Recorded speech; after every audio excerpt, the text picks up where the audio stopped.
শুক্রবার ছুটির দিন। দিনটি কিভাবে কাটালাম শেয়ার করলাম। সকাল থেকে বিকাল পর্যন্ত। সকালে উঠে প্রথমে পরোটা তৈরি করলাম।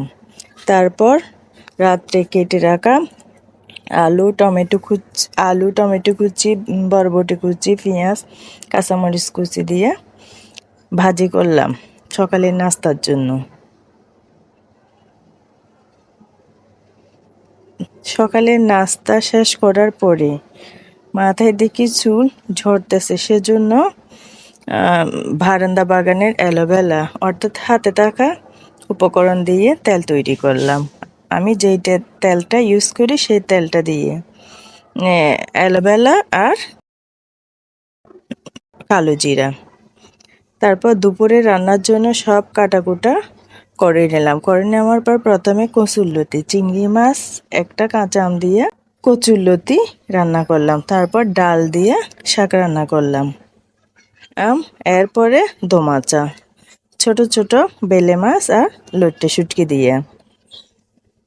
প্রথমে ফ্রাই প্যানে তেল দিয়ে তেল গরম হওয়ার পরে কেটে রাখা পেঁয়াজ দিয়ে দিলাম। ফ্রাই প্যানে দিয়ে দেওয়ার পরে বেশ কিছুক্ষণ কষালাম। কষানোর পরে হলুদ গুঁড়া, মরিচ গুঁড়া, পরিমাণ মতো ধনে গুঁড়া আর লবণ দিয়ে বেশ কিছুক্ষণ কষানোর পরে ধুয়ে রাখা বেলে মাছগুলো দিয়ে দিলাম। তারপর লইট্টে শুটকি।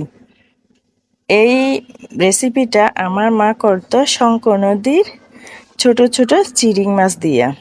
শঙ্কর নদীর মাছের স্বাদটা অন্যরকম।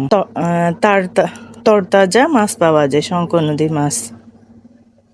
আমি বাজার থেকে এনে করলাম। তারপর ফালি করা কাঁচামরিচ দিলাম, সাথে কুচি করা ধনেপাতা। আরও কিছুক্ষণ কষালাম। তারপর ফ্রোজেন করা টমেটো কুচি দিলাম, দিয়ে আর কিছুক্ষণ দমে রাখলাম। দমে রাখার পরে হয়ে গেল দোমাচা। তারপর বিকেলের নাস্তার জন্য টমেটো কুচি, পেঁয়াজ কুচি, কাঁচামরিচ, ডিম দিয়ে নুডলস তৈরি করলাম বিকালের নাস্তার জন্য।